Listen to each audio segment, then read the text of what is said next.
dito sa i-establish ng city na parking building at saka yung tourist shuttle vehicle, I can describe it.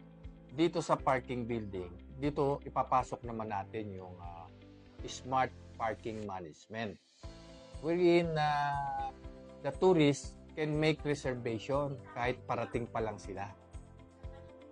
At nang sa gayon, alam na nila na meron silang mapaparadahan agad.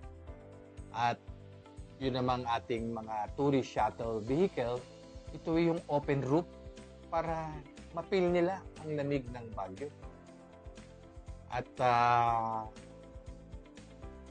dadali sila nito sa lahat ng tourist spots, destination ng City of Baguio.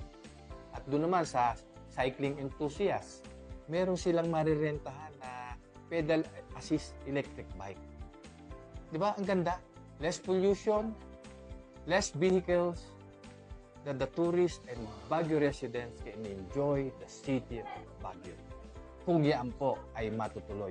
Yan ang tunay na solusyon, akmang solusyon, napapanahon na solusyon na dapat agad-agad bigyan ng pansin at priority ng City Government of Baguio.